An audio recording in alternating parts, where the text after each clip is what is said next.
Coach, how are you? Sebastian Christensen, ESPN International. Jayson hasn't been as impactful as usual in the fourth quarter in these finals. What is your assessment of his play in the fourth quarter, and what do you think he can tweak in order to be more efficient in those last 12 minutes tomorrow? I would say we evaluate him on, not only scoring but how he's playing in general. And so, from a scoring standpoint, at times this whole series, not only fourth quarter, he's missed some things that he usually makes, but we do want him to be aggressive and find that balance as he's done all year. And so, with Golden State specifically, they are trying to take him out at certain times of the game. But it's on him to read that and us to put him in positions where understanding he's going to be doubled and be the bait at times and get everybody else involved, and then we have to make him pay as far as that. So I wouldn't say his fourth is not as good or as bad as some of the other quarters. I mean, he's had some stretches where he missed. Game one stands out, some open shots throughout the game, and so we want to be aggressive and make the right read, which he's done all year against all the coverages that he's seen. On your right, Mark. Mark Murphy, Boston Herald. Ime, all of you seem to especially get caught up in relations with the referees in the last game. Do you feel you have to tamp that down a bit? Yeah, I would say so. I think, in general, just too many conversations being had at times. Feels like after foul calls or dead balls, free throws, timeouts, there's somebody talking to a ref, and so something we emphasized obviously early in the season had gotten away from quite a bit, and so something we got to spend our energy on the game and everything else going in between it other than the referees. So an area we can be better at for sure. Gary on the right. Gary Washington, Boston Globe. Two questions he made. One, the incident or the situation where Draymond didn't want to let Jayson shoot after the whistle and came to your bench. Does Jayson have to be more pissed about that? That's not in his nature to be the vocal guy, but he seemed to be, he kind of downplayed it after the game. Does that kind of stuff have to drive him and upset him a little bit more? Or would you like to see that out of him, like just a pissed off Jayson? I would say that what I said after, I think, game two, guys are going to be who they are and handle it however they feel best the way to handle it. And some people, like I said, get into it and some ignore it. And so to each his own as far as that. For us, it's a weird one where, someone follows your players to the bench and the referees say that's not inciting anything or instigating anything, but so whatever as far as that. And like I said, guys handle it differently, and if you use it or don't, it doesn't bother me at all. Jay up front. What do you think are the most important reasons that you guys have had some difficulty finishing at the rim and producing points in the paint this series? I would say not strong finishes. Some of our drives haven't been as physical as other times, and that's the emphasis with us. I've mentioned hunting and looking for fouls instead of going up to finish. Their rotations are pretty direct every time. The guy's going to be there, so it's just about making the read. And so, credit to Green and what he did, some keeping guys off balance, faking and falling back and taking away some lobs. But for us, it's really the physicality of our finishes. I think we've been off balance, not going up the strongest, and point blank, we miss them that we usually would make. But because we know where they're going to be with their rotations, it's a mix of getting to the basket and finishing and finding your shooters or guys in the slots. And so we've seen that all series. Guys do it in a different way with shot blockers versus full team rotations. But for us, it's really about the physicality of our finishes. I think we've been off balance and not going up as strong as we need to at times. Over here on this side. Steve Ashburner, NBA.com. When you've got a high caliber defense trying to turn you over every possession, what are the two or three most important things that you guys need to do to keep those to a minimum? Not over penetrate is one. One or two dribbles too many can get you in trouble. Like I said, it doesn't matter if it's Jayson, Jaylon, Derek, Peyton. The rotations are there regardless of who goes to the basket. And so spacing is a big part of it, knowing where your outlets are at, not over penetrating. And then, the physicality like I talked about, being strong with the ball. And so those are all things we emphasize. It's pretty set. They're going to be there every time. The low man's going to come across. They're going to crack back, and then a guy playing the backside. And so for us, spacing is huge, getting our guys to the spots where we know our outlets are at, and being strong with the ball and making the right read. And so, a big part of that is physicality with the ball, because they are a team that reaches and has really good hands. Again, in the second row. Just going back to the late game unraveling in Game 5, how much do you think it was the officials getting into your guys' head, and what have you learned from that experience that might help you in Game 6 here? I wouldn't say anything specific to do late game with the officiating. It's a physical series, and to Gary's point, I think we're complaining at times too much throughout the game. So late game may not, be any different than first, second, or third quarter. Something we need to block out and be better at overall. But the thing you can take away is we got a little stagnant again, as opposed to what got us back in the game, which was drive and kick. Had them kind of flying around in the third quarter. But, a 10-0 run to start the quarter, and what got us the lead. And so from there, like I said, it could be a fatigue thing, and we'd like to get those guys a little bit more rest and have some fresh bodies coming off the bench to keep them fresh at the end of the game. And so you look at all those things as far as rotations and lineups, and the refereeing, I don't know if that impacted anything late game as much as throughout, or any different. Front right. Hey, man. Two questions for you. First, Rob Williams is only taken, I think, 18 attempts of shots in this series. With reads and things like that down low, he's finishing very well, obviously. Is that a situation where you guys need to look for him more down low for those spots, or are they doing a good job kind of challenging and also covering him on that spot? And then on top of that, just adjustment-wise for you going into Game 6, is it just, when you're talking with your staff right now, is it just a matter of doing what you guys do better, or are you looking potentially at tweaks, lineup changes, anything like that at this point? Yeah, regarding Rob, I think it is reads, and like I said, their rotations are set. They're a team that's going to come back and kind of take the big out there, but that leaves wide open kickouts there, and you've seen that in times this series. Obviously, Game 1 stands out in the fourth quarter, and the last game in the third, where they're taking away the driver, or 2 or 3 on the ball with Jaylon and Jayson specifically. Good job of getting into Rob. We have some cross matches on the boards, so we can get the shot up there. But the kickouts are maybe more wide open than the drop-offs in this series, because they are really good with their rotations. We're the number 1, number 2 defense in the league, and they're number 5 half court. We were number 1 this year, and so it's not a fluke when you go through a season and they're all connected like that. So they do a good job as far as that. Second question, I'm sorry. Oh, yeah. We've talked about it and looked at some of the counters they're trying to make with the guys we bring in. I think small ball has worked well for us, and we obviously like to get a little more out of Peyton and Derek than we did in the last game. But Grant's been a big part of what we've done as well this year. So we know what they're trying to do as far as who they're bringing in when we substitute, and we can combat that with some lineup changes that we're looking at. Yeah, Klay Thompson hit 4 pretty big threes in the second half. And generally, he seems to be getting more of an offensive rhythm in this series. Do you feel like it's just him hitting shots, or do you feel like you guys are losing him more than you should? Well, we don't feel we're as good as we had been the first few games in the other areas. Obviously, Curry got a ton of the credit for the shots he was making early. Felt our physicality and some of the adjustments we made on him were better, but we don't want to lose sight of everything else we've done well, which is the off-ball actions, whether they're slips to the basket or Thompson. You saw our first 2 or 3 possessions.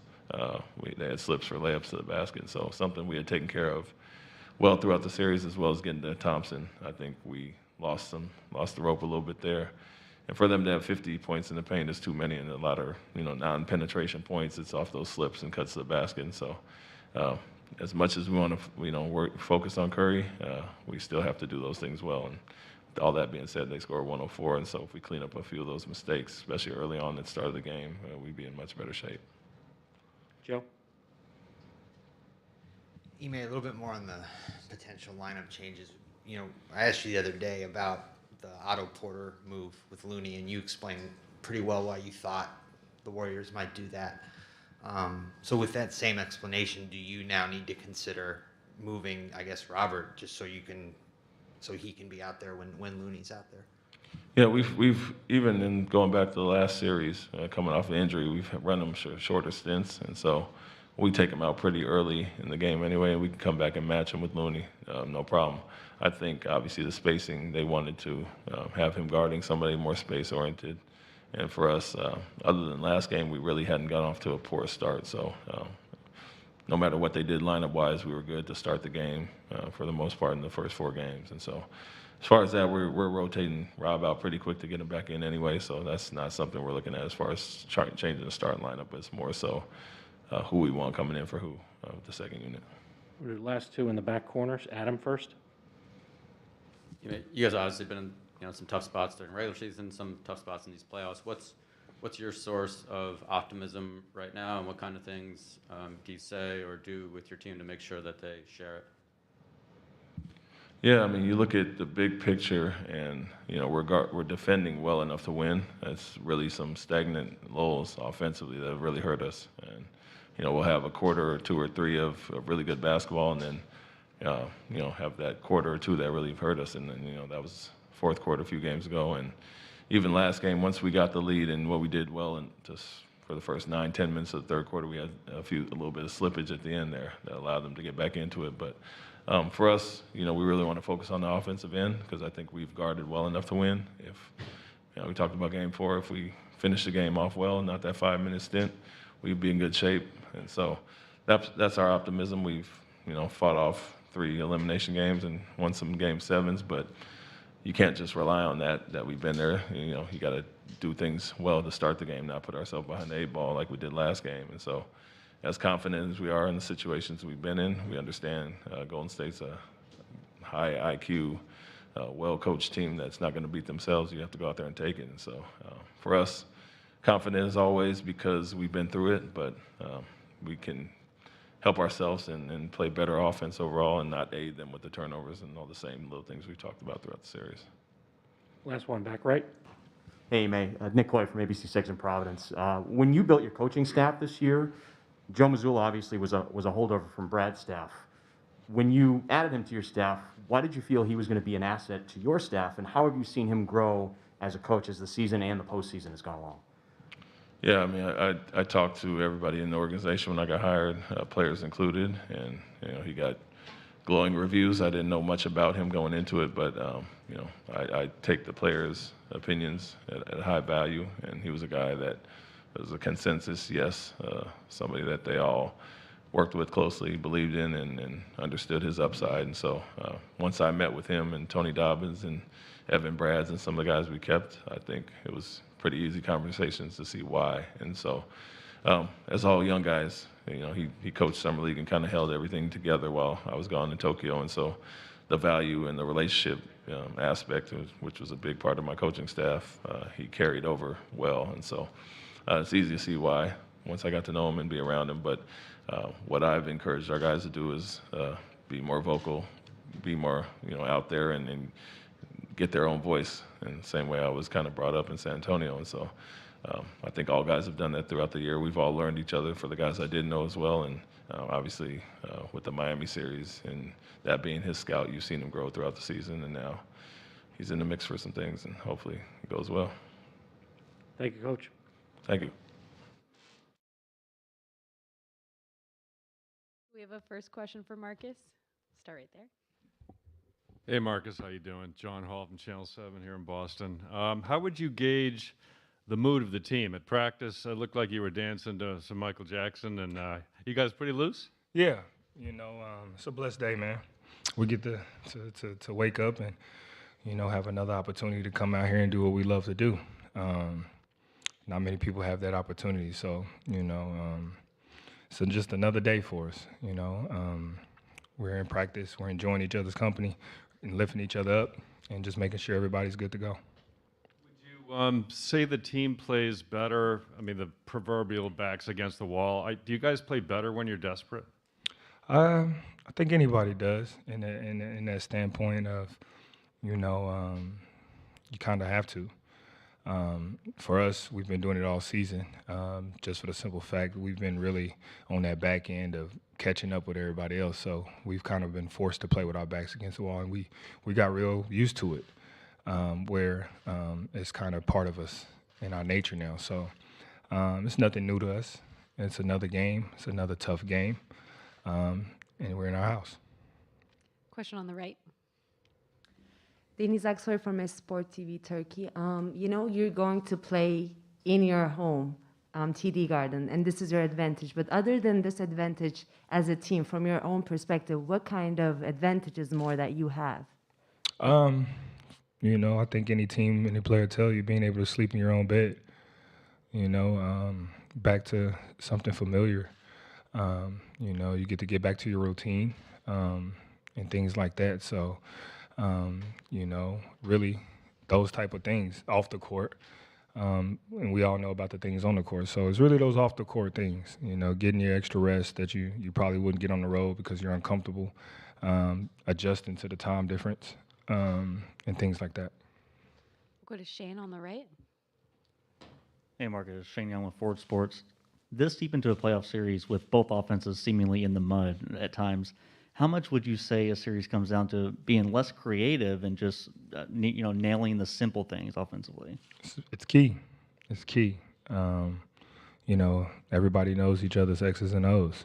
So it's just going out there and executing whatever it is you're doing to the best of your ability. And sometimes, and especially this deep, it comes down to those small things because we all know deep in this run and in this game, when you're going up against some of the greats, the margin of error is very small, and those little things come back to haunt you. We'll go to Dan on the left. Hey, Marcus. Dan Winke with the Los Angeles Times. I hope you'll permit a little bit of a bigger picture question. When you play for the Boston Celtics in this city, obviously the support you get is almost unmatched in the league. When you leave Boston, it maybe comes the other direction. Have you embraced that? Have you enjoyed kind of that role as sort of villain isn't the right word, but I think you know what I'm talking about. Definitely. I mean, listen, I'm doing something right, am I? You know what I'm saying? My mom always used to tell me, you know, if nobody's talking about you, you ain't doing nothing right. And, you know, so the fact that, you know, that they're screaming and telling me this or telling me that or whatever they're doing shows me, obviously, I'm doing something right. So I embrace it. It's part of it. You know, you got to accept the good and you got to accept the bad that comes with it. You know, we're professionals and it's part of the game. Have you noticed it specifically, too, when you add in, not just personally, because you're that kind of player, too, but like the Celtic green, obviously I'm from LA, it hits differently there. But do you notice that in a lot of different arenas? Do you feel that energy? Definitely. I mean, you know, everywhere we go, people are always talking, and it's really not towards you, it's just the Boston name. And, you know, when a historical franchise and a very well franchise like the Boston Celtics, that comes with it. When you're doing something great or you're part of a great culture, it happens, and you take it and you run with it. Anything else for Marcus? Just real quick, do you think about Russell and Bird and Pierce and all the greats before you and how you could be part of that Celtics legacy? Definitely. It's definitely something that motivates us. Not just myself, this team, to be able to do something special and have our names, you know, with those guys to do it. And it's an honor to even be talked about to have that opportunity. So this is something we definitely think about. Thanks, Marcus. Thank you, guys.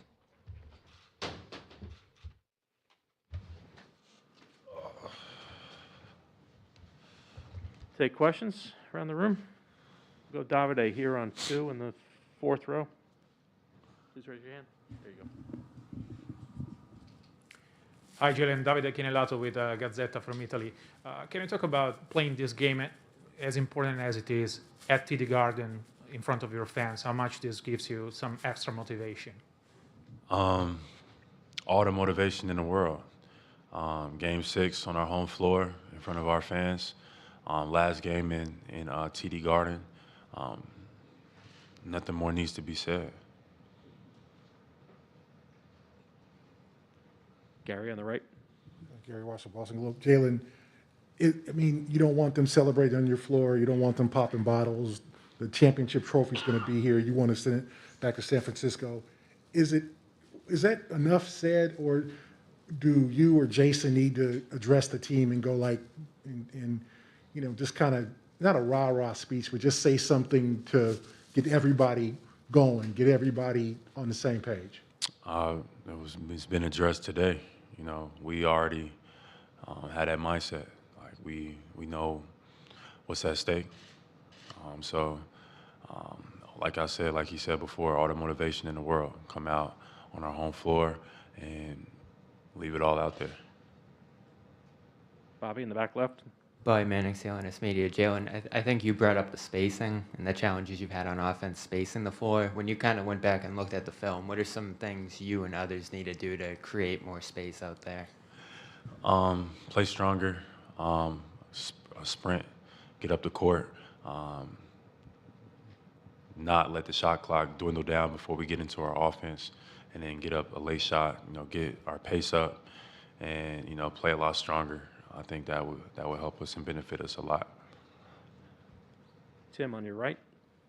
Jaylon, Ime said a bunch of times during this run that you guys have sort of you're destined to make things as difficult as possible. And that's kind of, you know, making it hard on yourselves, and that's part of what, you know, you guys have powered through these playoffs. Why do you think that has been the case, that you guys have kind of had to get to these moments where you've had to repeatedly, you know, persevere through them throughout this run? It wasn't intentional, and we've had so much to learn, and we've learned so much throughout this process. Just every day has been an opportunity for growth, you know, from not just the players, but our coaching staff as well, which is a first-year coaching staff, our front office, which is new as well. All the moving pieces are kind of, you know, new in a sense. So we all been learning as we've been maneuvering on the journey. And, you know, sometimes it's been those growth pains when you're trying to learn on the fly. And we're looking forward to each and every experience. We haven't backed down from a challenge all season, so we look at it as no different now. It's unfortunate that sometimes those learning curves turn into losses, but, you know, we wear every experience as a badge of honor, and we take everything that we learn into the next game, and we put ourselves in the position to be in this series with a team that has won and done it before. So we're looking forward to Game 6. We're looking forward to coming out and getting the win and forcing a Game 7. On this side, back row. Jaylon, Coach talked about over-penetrating and how 1 or 2 extra dribbles can get you guys as a team in trouble. How do you deal with a fine line between being aggressive and not over-penetrating? Just maybe being patient, but give Golden State's a good defensive team. Like we know that and understand that. So you be patient. You see the game as best you can. You get your space and you play with a little bit more pace. I think you get stuck in that half court. It makes it a lot harder for you. But, you know, they're a good team, and this is the highest level. So we just got to find ways to be better. We got to find ways to be more successful in that end. I think playing with a little bit of pace, I think will help us out a little bit. Third row on your right. Hey, Jaylon, you mentioned the team's growth earlier. How do you feel the challenges and some of the triumphs of this season have led to your growth as a player and an individual? Like I said, like everything has been a learning experience. We wear everything that we learned this year is like a badge of honor that we kind of wear. We don't let it hang over our heads. We bounce back. We've been able to respond well all year.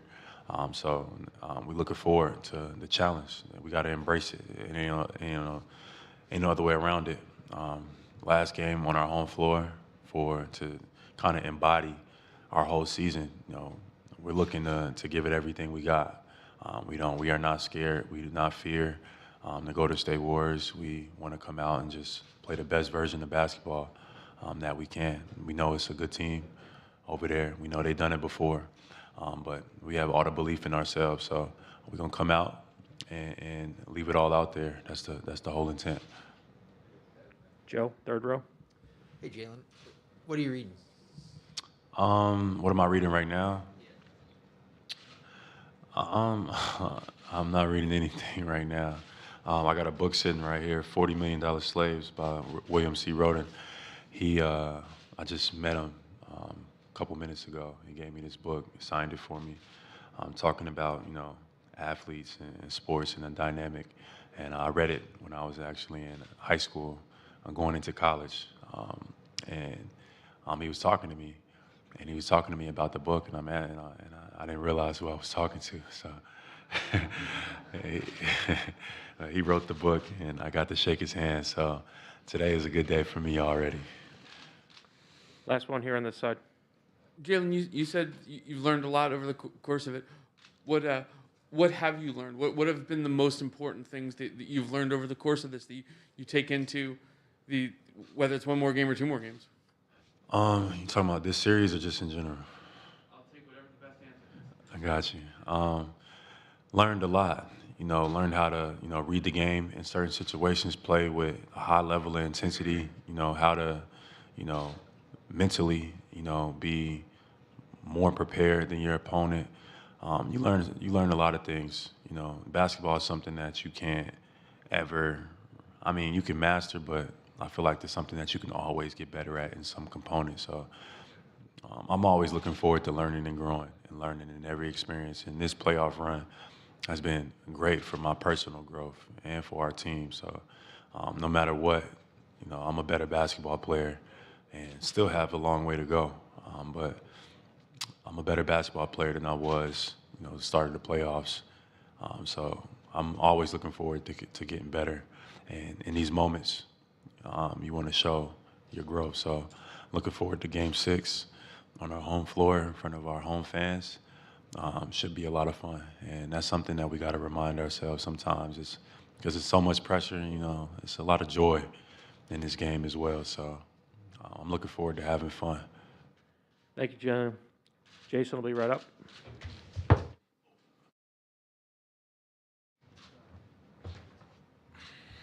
Questions for Jason? First one over here on the right side on third row. Hey, Jason.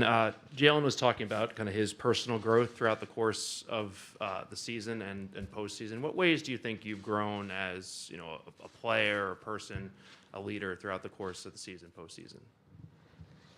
Yeah, what ways? I feel like I've grown a lot, just as an all-around player. I think obviously my playmaking has, grown and been better than in recent years, and defensively, and just, I feel like this is probably the best season I've had. I go from not making All-NBA to being first team, so, there was some growth there. Steve over here. Steve Ashburn, NBA.com. First, are you keeping that ball away from Draymond? Oh, like the other day? Yeah. Yeah, it's my ball. You brought it, okay. How hard is it to approach a game where you guys want to concentrate on keeping your turnovers down?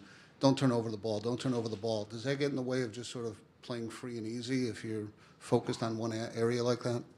I don't think so, because I feel like, from watching film, there are a lot of things. There were some frequency turnovers, right? Some situations where we kept getting in the same spot that would cause a turnover. So maybe we can stay away from, jumping in the air and passing it, or, jumping off one leg and being more under control, while still playing free. We can do both. On your right, Tim. You joked the other night that you guys don't put yourselves in these positions on purpose throughout the playoffs, and Ime's kind of in a similar vein, jokingly said a few times that you guys kind of have to make it hard on yourselves, it seems like, to get where you want to go the way things have gone. What do you think has kind of led you guys repeatedly being in the situations of what have you learned about yourselves as a group and the way you've been able to persevere through them so far? I think just how we respond. It hasn't been easy. It's been extremely tough. We've had some tough losses. Losing Game 5 against Milwaukee, was extremely tough. Just knowing that we had to win too, go on the road, and losing Game 6 against the Heat was extremely tough. But in those moments we just responded. I don't know exactly what it is, but I think just our will to want to win. Just trying to figure it out. team and obviously a different location, but do you draw anything from that Game 6 against Milwaukee going into tomorrow, given the situation and the opponent and everything then? You know, obviously defending champions, these guys have been in there before. Is any of that part of your thought process over the next 24 hours? I think my thought process is, and as it was in that game and Game 7 against the Heat, it was just do whatever it takes to win. And that can look different from game to game. But we won all those games, and, you know, I felt like, you know, myself and everybody else did whatever it took. And, you know, that's the mindset you got to have going into tomorrow. And then, you know, hopefully a Game 7. Adam? Jayson, kind of along those lines, what's your source of optimism entering this game and kind of for the rest of this series, knowing you've been in tough spots before, whether it be earlier in these playoffs or, you know, way back in January? How do you guys kind of step back and look at the bigger picture and say that what you want is still in front of you? Because it is. Right? It's the first to 4, so it's like it's not over with. So as long as it's not over with, you got a chance. And I think having done it before, you know, should give you even more confidence that you can. Not that it's going to be easy or it's going to be given to us, you know, but, you know, you should be extremely confident as long as you got a chance. And, you know, we got a chance tomorrow. On your right, Gary? Gary Washington, Boston Globe. Jayson, obviously the NBA championship trophy is going to be there. You don't want them celebrating on your floor. You don't want them partying later on that night in Boston and all that. Is it up to you, Marcus, Jaylon, Ime, to get everybody on collective, like, of how important this game is? I mean, do you need to be more vocal, or is it just kind of collectively assumed? Or, I mean, how do the emotions before a game like this differ from a normal game? You know, we are professionals and adults.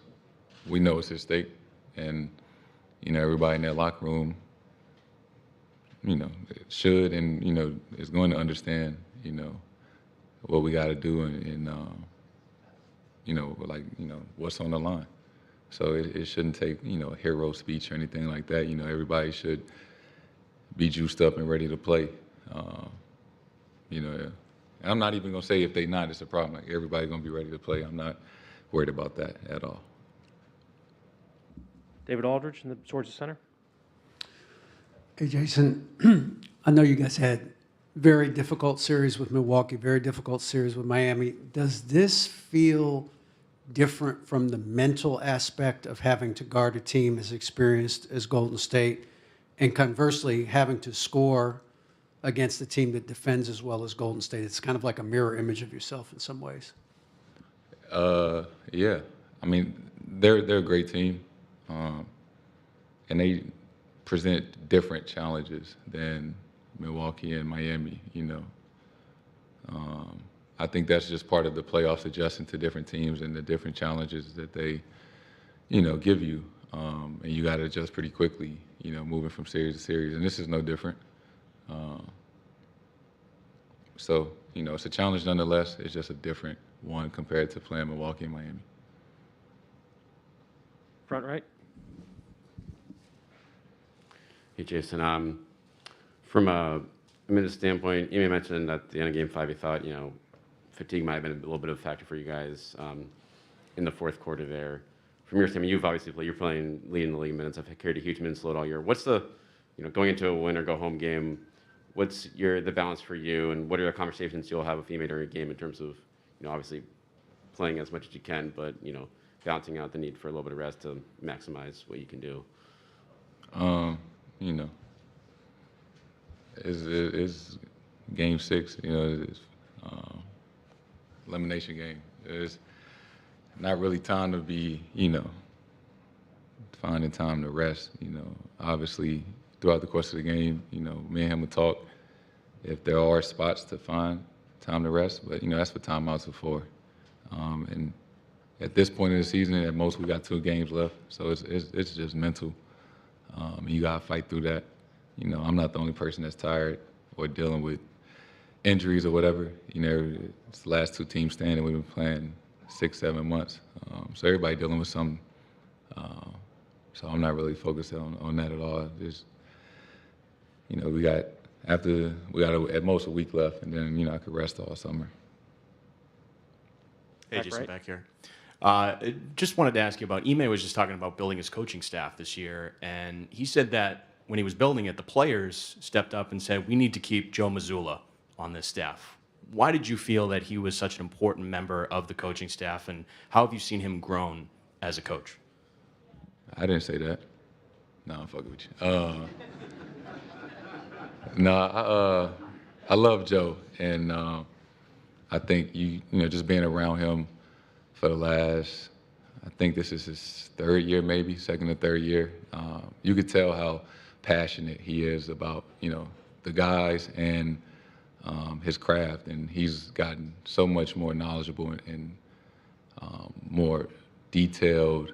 And just more vocal and more comfortable in his role as a coach. You've seen the growth from his first year, and he's helped me out tremendously, as a player and as a person. So I can't say enough good things about Joe, and everybody appreciates what he brings to this team, and I'm glad that we have him. Back row towards the left here. Bobby Manning, CLNS Media. Jason, Jaylon was just talking about the pace you guys need to play at and some of the possessions where you guys let the shot clock run down a little bit. I'm curious, what is going on in certain possessions when you guys do get stagnant, or that shot clock's at 14 when you get into it? Just what slows you guys down at times, you think? I think being in our spots, we just got to be conscious of, not walking in spots, getting there with some sense of urgency. You play in the half court and let them set their defense, they're really, really good. So I think, obviously, it starts with getting stops and then kicking the ball ahead, when you do get a stop, and playing in transition. Even if you don't score, just putting pressure on the defense, and then bring it back out and set something up. But, walking the ball up and things like that against them is, it's tough to score. Davide towards the middle with the last one. Hi, Jason. Davide Chinelato with the Gazzetta from Italy.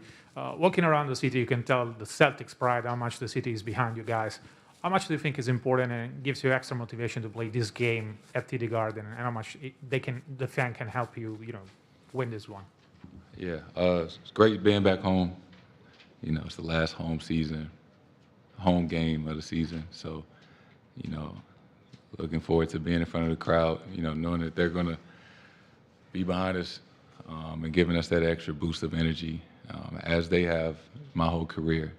So I'm extremely excited to see them tomorrow. It's going to be extremely loud in here. And it's going to be fun. It's going to be a great atmosphere. So, looking forward to that. Thank you, Jason.